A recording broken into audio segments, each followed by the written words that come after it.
ಶ್ರೀ ಗುರುದೇವನೇ ಬಾ ಬಾ, ಶ್ರೀ ಗುರುದೇವನೇ ಬಾ ಬಾ, ಶ್ರೀ ಗುರುದೇವನೇ ಬಾ. ಪರರ ದೋಷ ದರ್ಶನ ಮಾಡದೇ ಇರುವಂತ ರೀತಿಯಲ್ಲಿ ಭಗವಂತನಲ್ಲಿ ವಿಶೇಷವಾಗಿ ಪ್ರಾರ್ಥನೆ ಮಾಡಿಕೊಳ್ಬೇಕು. ಎಂಥ ಪರಿಸ್ಥಿತಿ ಬಂತು ಭಗವಂತನಲ್ಲಿ ಶ್ರದ್ಧೆ ಕೊಡು, ಭಕ್ತಿ ಕೊಡು, ಜ್ಞಾನ ವೈರಾಗ್ಯ ಕೊಡು ಅಂತ ಕೇಳಬೇಕು, ವಿವೇಕ ಕೊಡು ಅಂತ ಕೇಳಬೇಕು. ಇತರರ ದೋಷ ದರ್ಶನ ಮಾಡದೇ ಇರುವಂತೆ ಬೇರೆ ಇದಕ್ಕೆಲ್ಲ ಯಾವ ರೀತಿ ಪ್ರಾರ್ಥನೆ ಮಾಡ್ಕೊಳ್ತೀರೋ, ಶ್ರದ್ಧಾ ಭಕ್ತಿಗೆ ಯಾವ ತರ ಪ್ರಾರ್ಥನೆ ಮಾಡ್ಕೊಳ್ತೀರೋ, ಬೇರೆಯವರ ದೋಷವನ್ನ ಕಾಣದವರಂತೆ ಕಾಪಾಡಬೇಕು, ಪರಮಾತ್ಮ ಶಕ್ತಿ ಕೊಡುವಂತ ಪ್ರಾರ್ಥನೆ ಮಾಡ್ಕೊಳ್ಳಿ ಅಂತ ಶ್ರೀರಾಮಕೃಷ್ಣ ಹೇಳಿದ್ದಾರೆ. ಅದನ್ನೇ ಶ್ರೀಮಾತೆಯವರು ಕೂಡ ಹೇಳ್ತಾರೆ.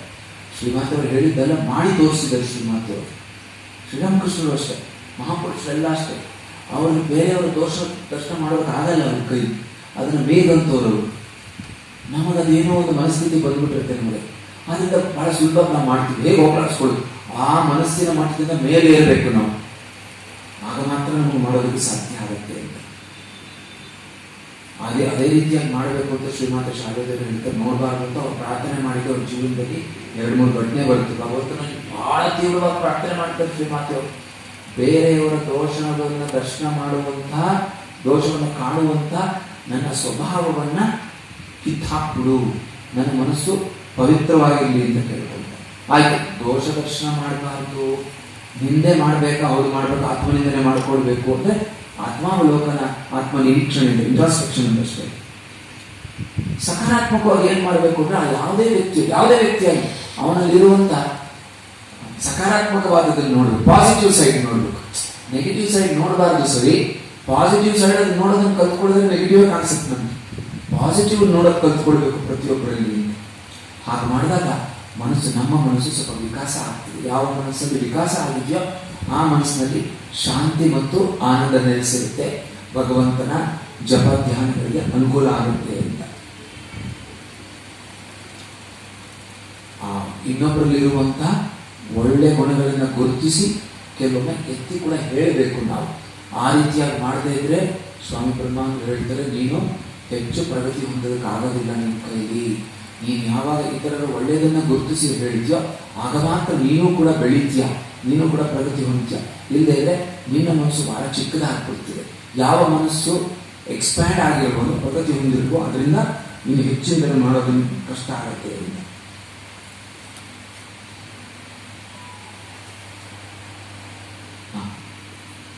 ಇದನ್ನೆಲ್ಲ ನೋಡಿದ್ರೆ ಈ ನೈತಿಕ ಜೀವನವನ್ನೇ ತಗೊಂಡು ಆಧ್ಯಾತ್ಮಿಕ ಜೀವನ ಬಿಡಿ, ಅದು ಮುಂದಿನ ಹೆಜ್ಜೆ ಬರುತ್ತೆ. ನಾವು ಮಾಡೋ ಪ್ರಯತ್ನ ಮಾಡ್ತಾ ಇರೋಣ, ಅದನ್ನು ಸರಿಯಾಗಿ ಆಗಬೇಕು ಅಂತ ಹೇಳಿದ್ರೆ ನೈತಿಕ ಜೀವನದ ಒಂದು ಫೌಂಡೇಶನ್ ನಮಗೆ ಚೆನ್ನಾಗಿ ಗಟ್ಟಿಯಾಗಿರ್ಬೇಕು. ಇದನ್ನೆಲ್ಲ ನೋಡಿದ್ರೆ ದೋಷ ದರ್ಶನ ಮಾಡಬಾರ್ದು, ಮಾಡಿದ್ರೆ ನನ್ನಲ್ಲಿರುವಂಥ ದೋಷಗಳ ದರ್ಶನ ಮಾಡಬೇಕು, ತಿದ್ಕೋಬೇಕು. ಪರನಿಂದೆ ಮಾಡಬಾರ್ದು, ಆತ್ಮನಿಂದೆ ಮಾಡಿಕೊಂಡು ಅದು ಪ್ರೋಗ್ರೆಸಿವ್ ಆಗಿರ್ಬೇಕು, ಅಂದ್ರೆ ಪಾಸಿಟಿವ್ ಆಗಿರ್ಬೇಕು, ನಾವು ಮುಂದೆ ಹೋಗೋದಕ್ಕೆ ಸಹಾಯ ಆಗಬೇಕು. ಮತ್ತು ಇತರರಲ್ಲಿರುವಂತ ಪಾಸಿಟಿವ್ ನೋಡಬೇಕು, ಸಕಾರಾತ್ಮಕವಾದ ಒಳ್ಳೆತನವನ್ನು ನೋಡಬೇಕಿತ್ತು.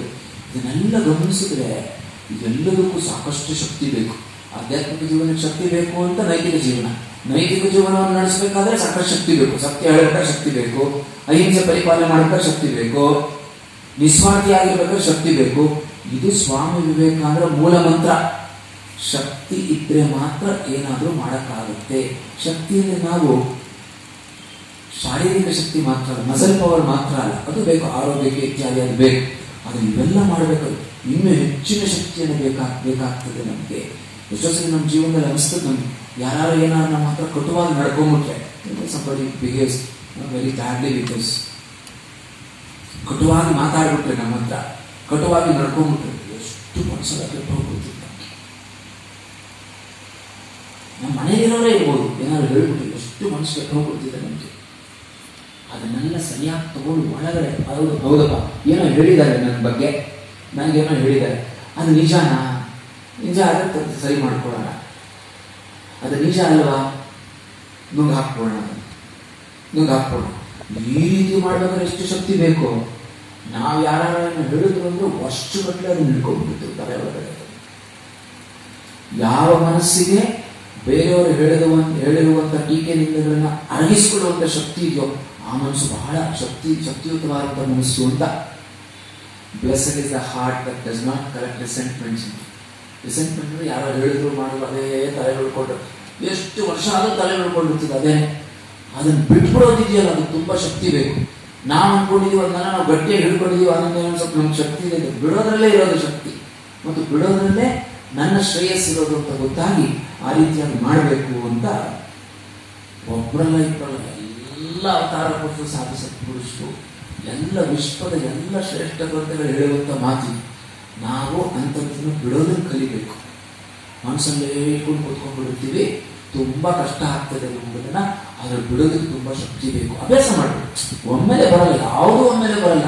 ಎಲ್ಲದೂ ಕೂಡ ಆಧ್ಯಾತ್ಮಿಕ ಜೀವನ ಆಗ್ಬೋದು, ನೈತಿಕ ಜೀವನ ಆಗ್ಬೋದು, ಎಲ್ಲದೂ ಕೂಡ training training training training training, ಎಲ್ಲದೂ ಟ್ರೈನಿಂಗ್.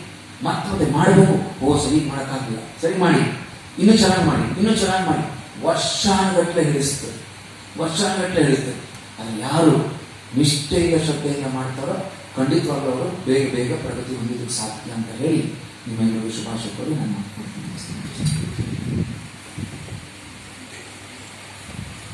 ನಾನು ಮಹಾರಾಜರು ಹೇಳಿದ ಎಲ್ಲ ಮಾತುಗಳು ಕೊಟೇಶನ್ಸ್ ಥರದ ರೀತಿ ಎಲ್ಲವನ್ನೂ ನಾವು ನೆನಪಿಟ್ಟುಕೊಳ್ಳುವಂಥವು, ಮೆಲುಕು ಹಾಕುವಂಥ ಮಾತುಗಳನ್ನು ಹೇಳಿದ್ದಾರೆ.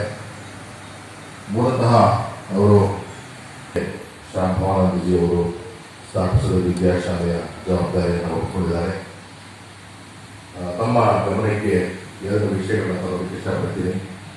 2001ನೇ ಇಸ್ವಿನಲ್ಲಿ ಭಾರತ ರತ್ನ ಡಾಕ್ಟರ್ APJ ಅಬ್ದುಲ್ ಕಲಾಂ ಅವರು ವಿದ್ಯಾಶಾಲೆಗೆ ಭೇಟಿ ನೀಡುವಂಥ ಸಂದರ್ಭದಲ್ಲಿ ಅವರು ಹೇಳಿದ ಮಾತುಗಳು ಎಷ್ಟು ಮಾರ್ಮಿಕವಾಗಿದ್ದಾರೆ ಅಂದರೆ, ಇವತ್ತು ನಾನು ಯಾವ ಜಾಗದಲ್ಲಿ ನಿಂತಿದ್ದೀನೋ ಅದು ನನ್ನ ಹೃದಯಕ್ಕೆ ತೀರಾ ಹತ್ತಿರವಾದಂಥ ಸ್ಥಳ.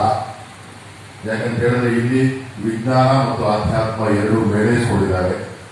ಇಂಥ ಸಾಧನಾ ಕೇಂದ್ರಗಳು ದೇಶದ ಎಲ್ಲೆಡೆ ಇರಬೇಕು ಅನ್ನೋದು ನನ್ನ ಆಸೆ ಅಂತ ಹೇಳಿ ಅವರು ತುಂಬ ಹೇಳಿದರು.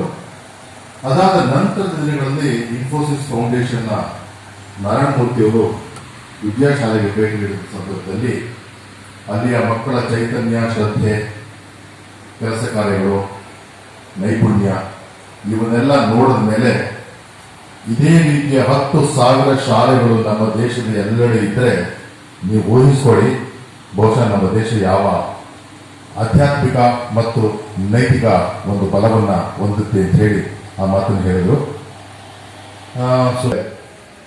ಇವತ್ತು ಇಲ್ಲಿ ಬಂದು ನಮಗೆ ಪ್ರವಚನವನ್ನು ನೀಡಿ ಅನೇಕ ಹೊಸ ವಿಷಯಗಳನ್ನು ನಮಗೆ ಅರಿವಿದ್ದಾರೆ. ಅವರಿಗೆ ಎಲ್ಲರ ಪರವಾಗಿ ಹೃತ್ಪೂರ್ವಕವಾದ ಧನ್ಯವಾದಗಳನ್ನು ಅರ್ಪಿಸ್ತೇನೆ. ಹಾಗೆಯೇ ಇವತ್ತಿನ ಸೇವಾದಾರರಂತ ಓಂ ಪ್ರಕಾಶ್ ಧಾರೇರ ಅವರು, ನಮ್ಮ ಸೇವಾ ಸಂಘದ ಹಿರಿಯ ಸದಸ್ಯರು, ಉದ್ಯಮಿಗಳು, ರಾಮಕೃಷ್ಣ ಆಶ್ರಮದ ಪರಮ ಭಕ್ತರು, ಅವರು ಇವತ್ತಿನ ಸೇವಾ ಕಾರ್ಯವನ್ನು ವಹಿಸಿಕೊಂಡಿದ್ದಾರೆ. ಅವ್ರಿಗೂ ಕೂಡ ಅರ್ಪಿಸ್ತೇನೆ. ಹಾಗೆಯೇ ತಾವೆಲ್ಲರೂ ಇಲ್ಲಿ ಉಪಸ್ಥಿತರಿದ್ದೀರಿ. ನಿಮಗೆಲ್ಲರಿಗೂ ರಾಮಕೃಷ್ಣ ಸೇವಾ ಸಂಘದ ಪರವಾಗಿ ಹೃತ್ಪೂರ್ವಕವಾದ ಧನ್ಯವಾದಗಳು. ನಮಸ್ಕಾರ.